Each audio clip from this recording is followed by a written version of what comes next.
Hello dear student, good morning.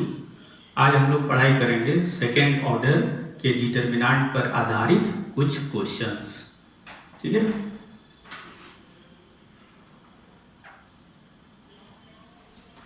Question है evaluate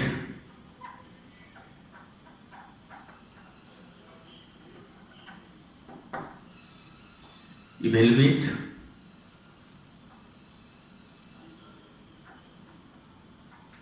two cos theta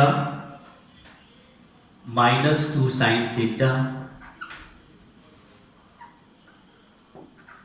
sin theta cos theta, किसी का value निकालना है।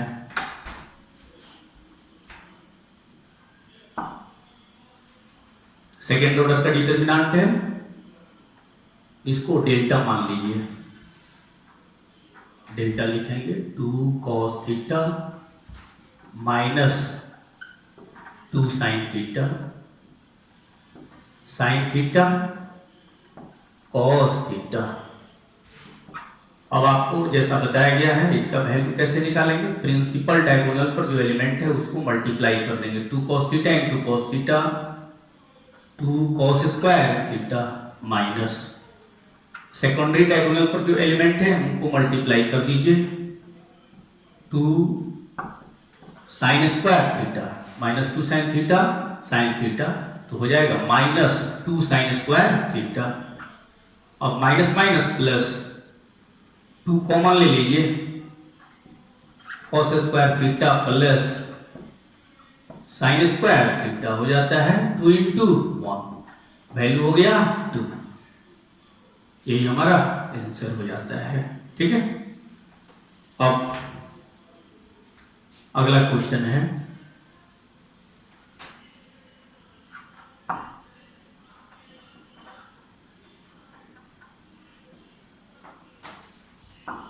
Evaluate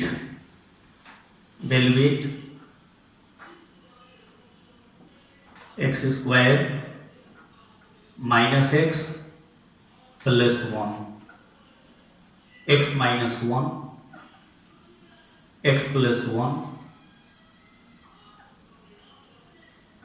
x plus 1। इस डिटर्मिनेंट का वैल्यू निकालना है। ऐसे ही बना लेंगे।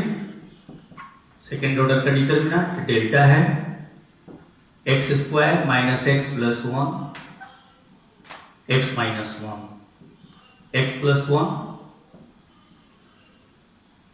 X plus 1।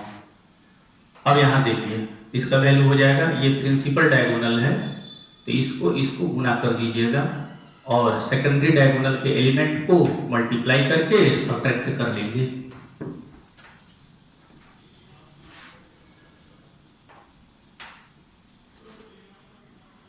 Delta is equal to, इसमें इस एलिमेंट से मल्टीप्लाई किया हो जाता है x plus 1 into x square minus x plus 1 minus x minus 1 में एक्स प्लस 1 से मल्टीप्लाई कर दीजिए। ठीक है। अब देखिए A plus B into A square minus A into B plus B square पर आधारित है तो ये है A cube plus B cube का formula minus A plus B into A minus B A square that is X square 1 square. अब ये हो जाता है X cube plus 1 X square minus 1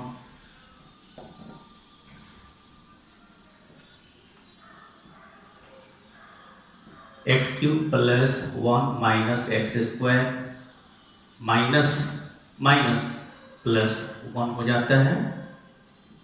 arrange कर दीजिए x Q minus X square plus 2।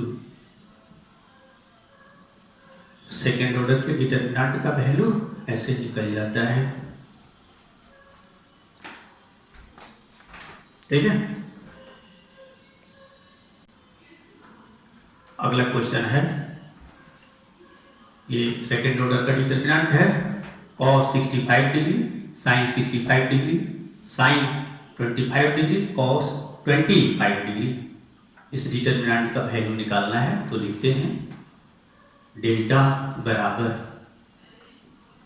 cos 65 degree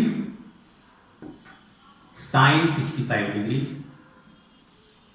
sin 25 degree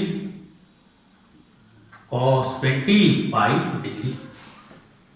अब उसी तरीके से सेकेंड ऑर्डर का डिटर्मिनेंट है, प्रिंसिपल डायगोनल पर ये दोनों एलिमेंट हैं, इनको मल्टीप्लाई कर दीजिए। cos 65 degree into cos 25 degree minus ये दोनों एलिमेंट सेकेंडरी डायगोनल पर हैं, इनको मल्टीप्लाई करके घटा लीजिए। sin 65 degree into sin 25 degree, formula हमको पता है cos A into cos B minus sin A into sin B का फॉर्मूला हो जाता है cos A की जगह पर है 65 डिग्री प्लस B और B की जगह है 25 डिग्री। तो cos A प्लस B का फॉर्मूला है cos A into cos B minus sin A into sin B। यह हो जाता है cos 90 डिग्री। cos 90 डिग्री का वैल्यू क्या हो जाएगा? 0। तो इस तरीके से यह प्रॉब्लम सॉल्व हो जाता है। अगला क्वेश्चन है, evaluate a plus iota b c plus iota d minus c plus iota d a minus iota b। इसी डिटर्मिनेंट का मैं वैल्यू ज्ञात करना है। डेल्टा बराबर यहां पर लिख जाएंगे a plus iota b c plus iota d minus c plus iota d a minus iota b। ठीक है। अब उसी तरीके से ये प्रिंसिपल डायगोनल पर दोनों एलिमेंट हैं, इन दोनों को मल्टीप्लाई कर दीजिए तो हो जाता है a plus iota b into a minus iota b। फिर सब्ट्रैक्ट कर लेंगे, सेकेंडरी डायगोनल पर जो दोनों एलिमेंट है उनको मल्टीप्लाई करते हुए c plus iota d into यहां से है minus c plus iota d। अब यहां देखिए a plus iota b into A minus iota b, तो ए स्क्वायर माइनस आयोटा b का होल स्क्वायर, तो आयोटा स्क्वायर b स्क्वायर हो जाता है। फिर माइनस यहां से हो जाएगा iota d plus c into iota d minus c। ये हो जाएगा iota square d square minus c square. Delta बराबर, अब जैसा कि जानते हैं हम लोग आयोटा स्क्वायर का वैल्यू क्या होता है? -1। वैल्यू रख दीजिए A square minus iota square का वैल्यू -1 हो जाएगा बी स्क्वायर। फिर यहाँ -1 into D square minus C square. अब यहां से हो जाता है A square minus minus plus B square minus minus plus B square. फिर यहां देखिए माइनस डी स्क्वायर, तो minus minus plus D square, फिर minus minus plus C square. अब इसको अरेंज कर दीजिए, A square plus B square plus C square plus D square. यही इस डिटर्मिनेंट का वैल्यू हो जाता है। ठीक है। अगला क्वेश्चन है, इस डिटर्मिनेंट का वैल्यू निकालना है। मान लेंगे डेल्टा इज इक्वल टू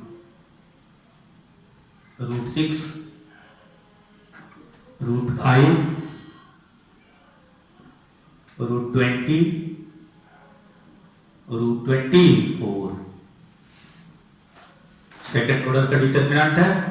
अब इसमें प्रिंसिपल डायगोनल पर देख रहे हैं √6 है, √24 है, इन दोनों को मल्टीप्लाई कर दिया, सब्ट्रैक्ट कर लेंगे। सेकेंडरी डायगोनल पर जो एलिमेंट है √5 इंटू √20, अब दोनों रूट के भीतर नंबर को मल्टीप्लाई कर दीजिए। 144 माइनस 5 इंटू 20 100, ये हो जाता है 12, प्रिंसिपल स्क्वायर रूट है, ये हो जाता है 10 इज इक्वल टू 2। ये हमारा आंसर हो जाता है। फिर कर रहा है अगला क्वेश्चन, ये दोनों डिटर्मिनेंट आपस में बराबर हैं तो x का वैल्यू ज्ञात करना है। गिवन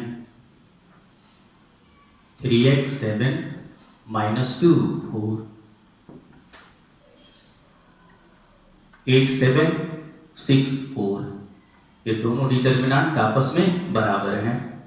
इस डिटर्मिनेंट का वैल्यू देखिए 3x इंटू 4 12x माइनस 7 गुना 14 माइनस 14 इज इक्वल टू, फिर यहाँ 8 इंटू 4 32, 7 इंटू 6 42, यहाँ से हो जाता है 12x plus 14 is equal to, subtract कर लीजिए माइनस 10। अब देखिए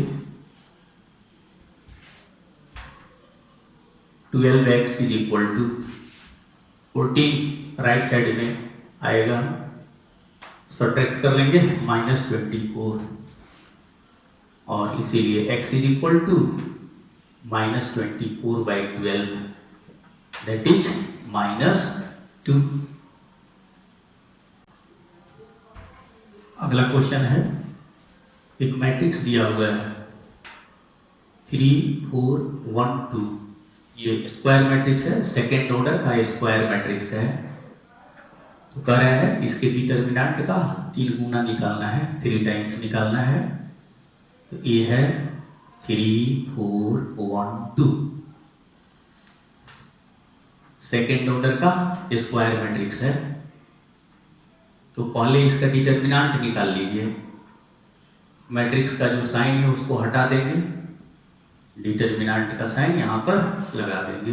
अब इसका वैल्यू निकाल लीजिए, 3 into 2 6 minus 4 into 1 4, that is 2, और इसीलिए इसका 3 टाइम्स, ए के डिटर्मिनेंट का 3 टाइम्स, तो हो जाता है 3 इंटू, इसका वैल्यू पुट कर दीजिए, रख दीजिए, हो जाता है 6। ठीक है। अगला क्वेश्चन है, ये थर्ड ऑर्डर का डिटर्मिनेंट है, इसका मान निकालना है। मान लेंगे डेल्टा इक्वल टू 0 2 0 2 3 4 4 5 6। अब देखिए इस डिटर्मिनेंट का एक्सपेंशन हम किसी रो या किसी कॉलम के जरिए कर लेंगे, ठीक है। लेकिन इसको आसान बनाने के लिए हम यह देखते हैं कि किस रो के एलोंग अधिक से अधिक 0 है, या किस रो के एलोंग, ये कॉलम के एलोंग अधिक से अधिक 0 है। तो हम यहाँ देख रहे हैं R1 के जरिए यहाँ पर 0 की संख्या 2 है।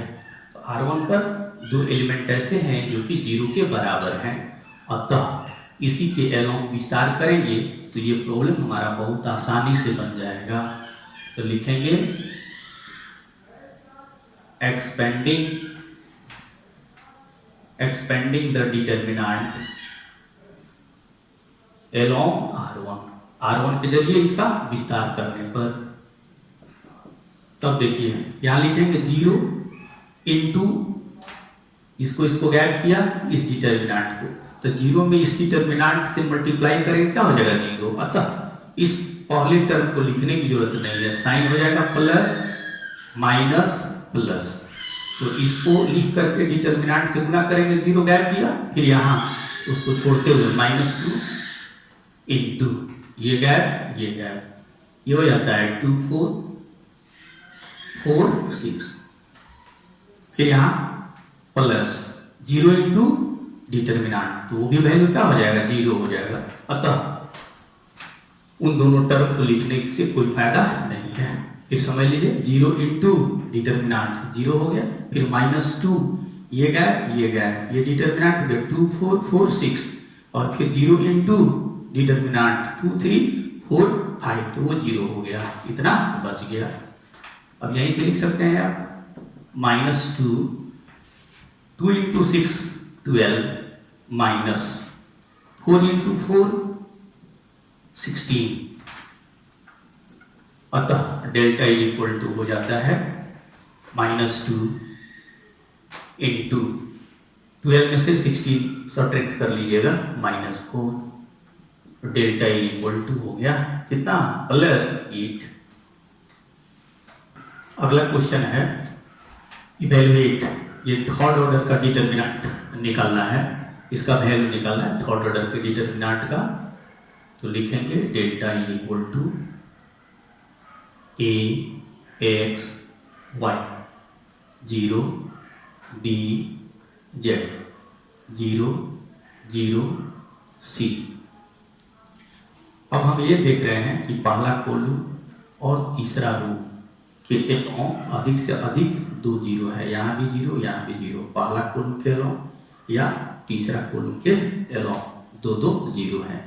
तो इसका विस्तार या तो पहले रो के एलोंग कर लेंगे, ये पहला कॉलम के एलोंग कर लेंगे या तीसरा रो के एलोंग कर लेंगे। तो चलिए इसका विस्तार करते हैं। Expanding the determinant along C1, delta equal to C1 के जरिए इसका विस्तार कर रहे हैं। देखिएगा ए प्लस साइन इसका है प्लस माइनस प्लस, ए पहला रो को गायब किया और पहला कॉलम को गायब किया, एक्सपेंशन का ये तरीका है, ये गायब, तो यहाँ बच जाएगा बी जेड 0 सी। अब देखिए फिर लिखेंगे -0, एक बार लिखकर समझा दे रहे हैं 0, ये गायब किया, दूसरा रो गायब किया, पहला कॉलम गायब किया, तो यहाँ से बच गया X Y 0 C plus minus plus, फिर यहाँ लिखा 0, यह तीसरा रो में है और पहला कॉलम में है, इस दोनों को डिलीट किया, बच गया एक्स वाई, और फिर यहां से B Z, delta equal to इसका वैल्यू हो जाता है BC minus 0, BC minus Z गुना 0 दैट इज 0, 0 गुना समथिंग दैट इज 0, ये भी 0 हो गया, और उसी तरीके से ये भी 0 हो गया। तो डेल्टा बराबर हो जाता है ABC। तो इस रिजल्ट को हम लोग याद भी रखेंगे रिजल्ट के रूप में। हम यहाँ देख रहे हैं ये प्रिंसिपल डायगोनल है, और प्रिंसिपल डायगोनल के नीचे यह तीनों एलिमेंट 0 के बराबर है। तो याद रखेंगे इसका वैल्यू जो होगा, जो प्रिंसिपल डायगोनल पर एलिमेंट स्थित होंगे उनके प्रोडक्ट के बराबर होगा। तो अगर इस तरीके का प्रॉब्लम अगर दे देता है और डायरेक्ट लिखने की जरूरत होती है तो डायरेक्ट लिखेंगे A इंटू बी इंटू सी लिखेंगे, ठीक है। अगला क्वेश्चन है इस डिटर्मिनेंट का मान निकालना है। डेल्टा है एक्स वाई ए जेड बी 0 सी 0 0, ठीक है। तो यहाँ क्या देख रहे हैं, ये हो गया सेकेंडरी डायगोनल, इसके नीचे तीनों एलिमेंट 0 हैं, इसके पहले वाले क्वेश्चन के ही जैसा है। अब इसमें पता करेंगे किस रो में अधिक से अधिक 0 है या किस कॉलम में अधिक से अधिक 0 है। तो R3 में 2 0 और फिर उसी तरीके से C3 में भी 2 0 हैं। तो या तो इसका विस्तार R3 के जरिए करेंगे या C3 के जरिए करेंगे। expanding the determinant along R3,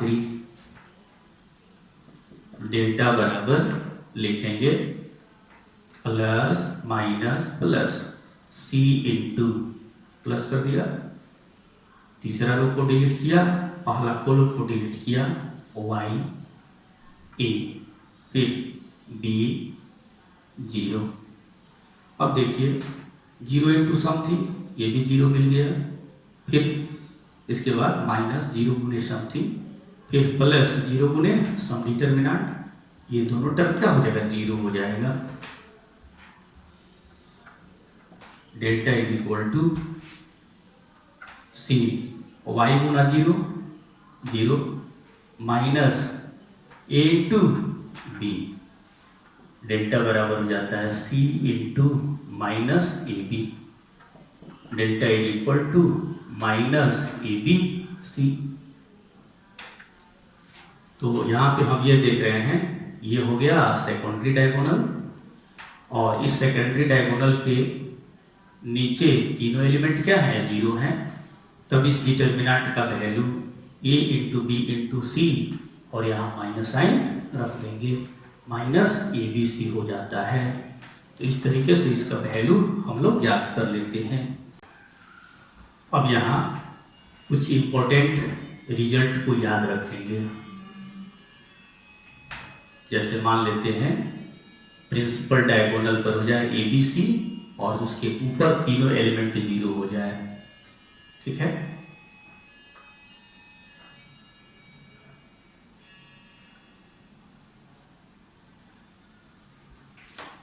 यह है प्रिंसिपल डायगोनल, इसके ऊपर तीनों एलिमेंट 0 हो गए,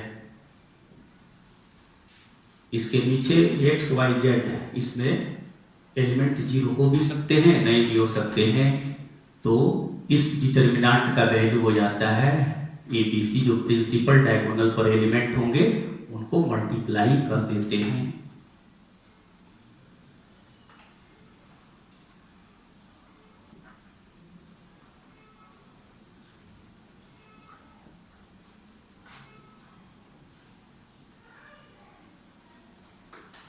फिर यहाँ भी हम देख रहे हैं ये प्रिंसिपल डायगोनल हो गया, और इस प्रिंसिपल डायगोनल के नीचे तीनों एलिमेंट 0 हो गए, तो भी इसका वैल्यू हो जाता है a इंटू बी इंटू सी, जो प्रिंसिपल डायगोनल पर एलिमेंट होंगे उनको मल्टीप्लाई कर देंगे।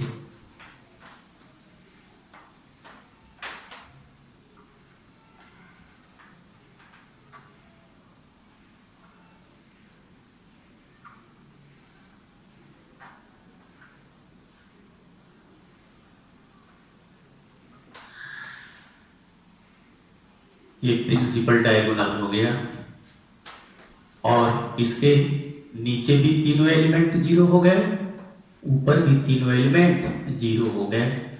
तब इस डिटरमिनेंट का वैल्यू हो जाएगा a into B into C, principal diagonal पर जो एलिमेंट होंगे उनके प्रोडक्ट के बराबर होगा।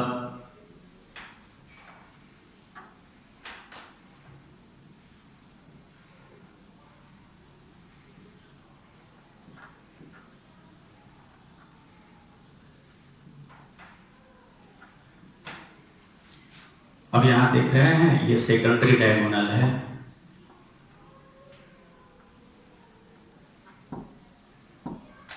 और सेकेंडरी डायगोनल के ऊपर यह तीनों एलिमेंट 0 है। तो कह रहा है इस डिटरमिनेंट का वैल्यू हो जाएगा minus a into B into C.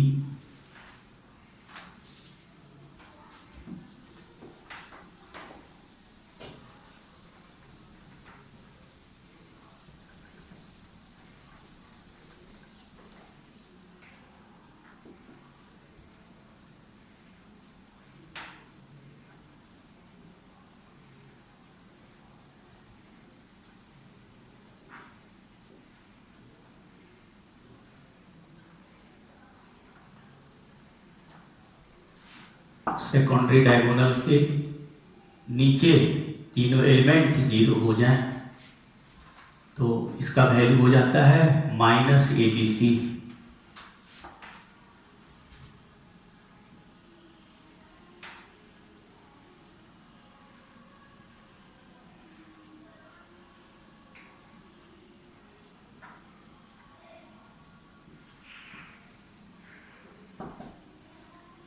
Secondary diagonal के ऊपर भी तीनों एलिमेंट जीरो हो जाएं और नीचे के भी तीनों एलिमेंट जीरो हो जाएं, तो इसका वैल्यू हो जाता है -A/B/C।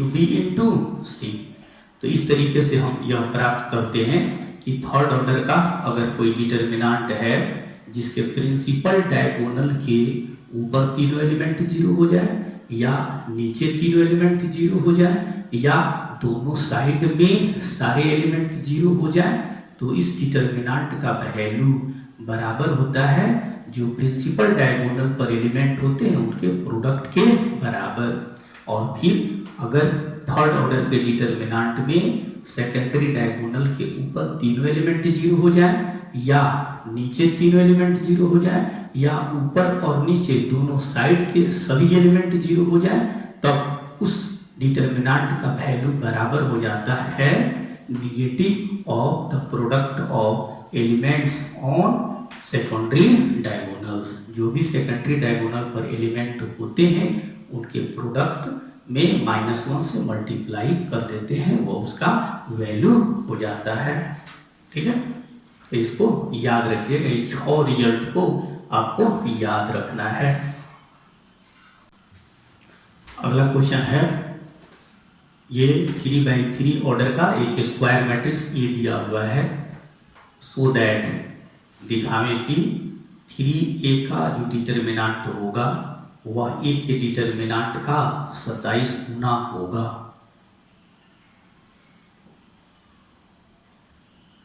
मैट्रिक्स दिया हुआ है 1 0 1 0 1 2 0 0 4, 3x3 ऑर्डर का मैट्रिक्स है। A का डिटर्मिनेंट निकाल लीजिए 1 0 1 0 1 2 0 0 4। अब यहाँ देखिए ये हो गया प्रिंसिपल डायगोनल, इसके नीचे तीनों एलिमेंट जीरो हो गए, तो इसका वैल्यू हो जाएगा 1 × 1 × 4, 1 × 1 × 4 क्या हो गया 4। अब यहाँ कह रहा है 3A का डिटर्मिनेंट 27 गुना A का डिटर्मिनेंट कितना प्राप्त करना है।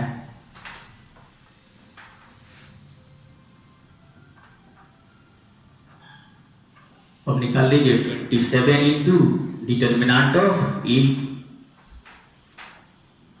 27 A का डिटर्मिनेंट 4 प्राप्त हुआ, मल्टीप्लाई कर दीजिए 1 0 8 108। अब हम लोग 3A निकाल लेंगे और तब उसके बाद उसका डिटर्मिनेंट निकालेंगे।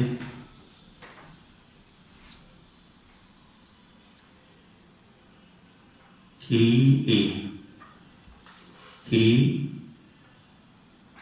ए लिख दीजिए 1 0 1 0 1 2 0 0 4, यह मैट्रिक्स लिख दिया। अब आपको बताया गया मैट्रिक्स में 3 से सारे एलिमेंट में मल्टीप्लाई कर देते हैं 3 0 3 0 3 6 0 0 12, 3x3 ऑर्डर का स्क्वायर मैट्रिक्स प्राप्त हुआ। अब 3A का डिटर्मिनेंट प्राप्त कर लीजिए 3 0 3 0 3 6 0 0 12, इसका डिटर्मिनेंट। अब देख रहे हैं यहाँ प्रिंसिपल डायगोनल, इसके नीचे तीनों एलिमेंट जीरो, तो वैल्यू हो जाएगा 3 × 3 × 12 = 108। अब इसको इक्वेशन 1 बना लीजिए, इसको 2 बना लीजिए।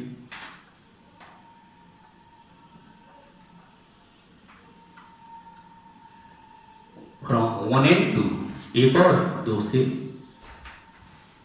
Determinant of 3a is equal to 27 times of determinant of a।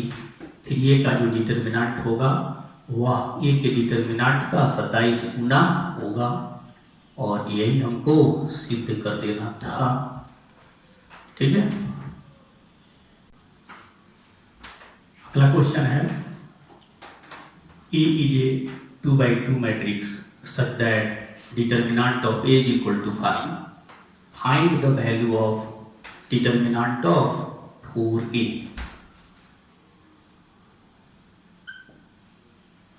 दिया हुआ है A जो है 2x2 ऑर्डर का स्क्वायर मैट्रिक्स है। ठीक है, अब इसको आगे प्रोसीड कर दीजिए। इसमें दो कॉलम होंगे, A11, A12, A21, A22। अब दिया हुआ A का डिटर्मिनेंट 5 के बराबर है,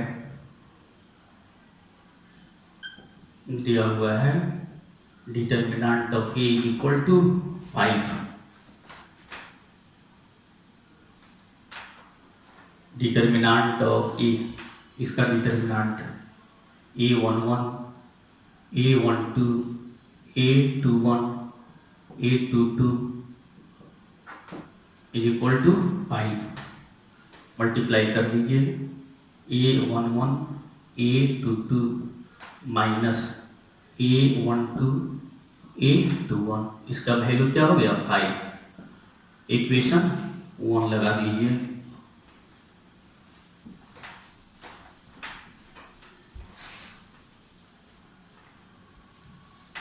अब कह रहा है पूरे का डिटर्मिनेंट निकालना है। पूरे पहले निकाल लीजिए।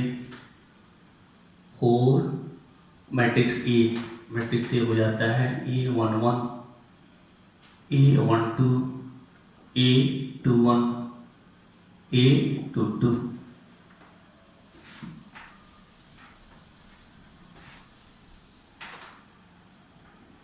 अब 4 से सारे एलिमेंट को मल्टीप्लाई कर दीजिए। 4A11, 4A12, 4A21, 4A22, ये हो गया 4A। अब इसी का डिटर्मिनेंट निकालना है। Determinant of 4A is equal to 4A11, 4A12, 4A21, 4A22। अब इसका वैल्यू निकाल लीजिए।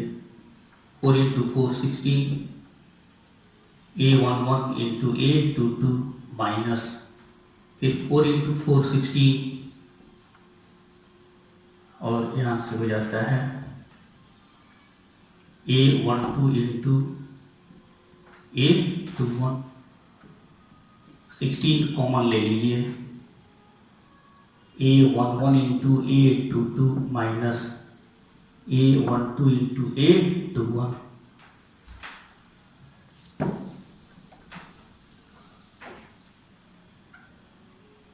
इंटू, अब इसका वैल्यू अभी जस्ट इसके पहले दिया हुआ था 1 से कितना 5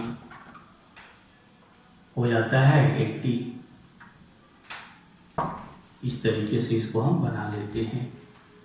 जैसे यहाँ पे हम लोग A11 मान रहे हैं, A12 मान रहे हैं, आसानी के लिए X Y Z W भी मान सकते हैं, A B C D भी मान सकते हैं। ठीक है, हमने पोजीशन वाइज लिख दिया है। ठीक है, अब यहाँ देखिए थोड़ा इसको और आसानी से हम लोग कैसे बना लेंगे। एक रिजल्ट याद रखेंगे हम लोग।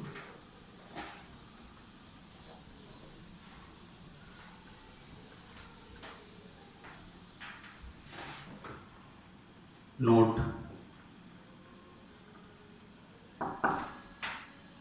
मान लेते हैं ये एक मैट्रिक्स है n बाई n ऑर्डर का स्क्वायर मैट्रिक्स है। Let A be A square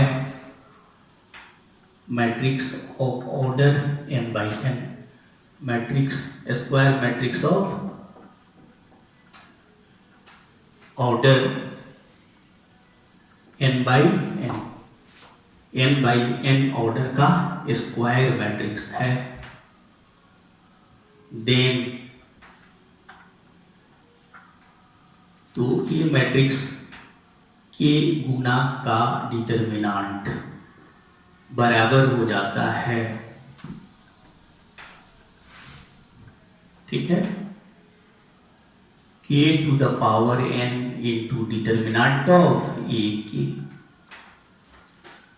कह रहा है। ये अगर एक स्क्वायर मैट्रिक्स है किस ऑर्डर का, n बाई n ऑर्डर का, तब कि ए का जो डिटरमिनेंट होगा वह बराबर हो जाएगा k का पावर n ऑर्डर है तो k का पावर n, सेकेंड ऑर्डर होगा तो k का पावर 2, थर्ड ऑर्डर होगा तो k का power 3 into determinant of e, ठीक है।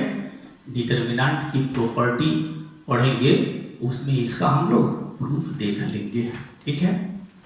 अब यहां से देखिए,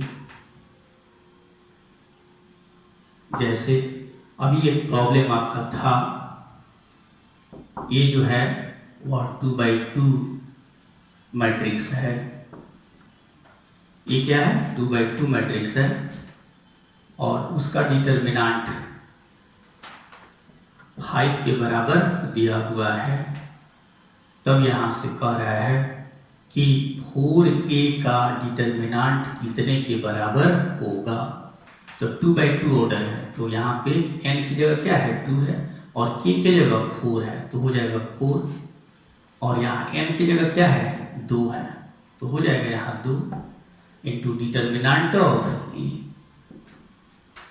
तो हो जाता है 16 गुना 5 कितना 80। तो ये आसान तरीका हो जाता है बनाने का, ठीक है।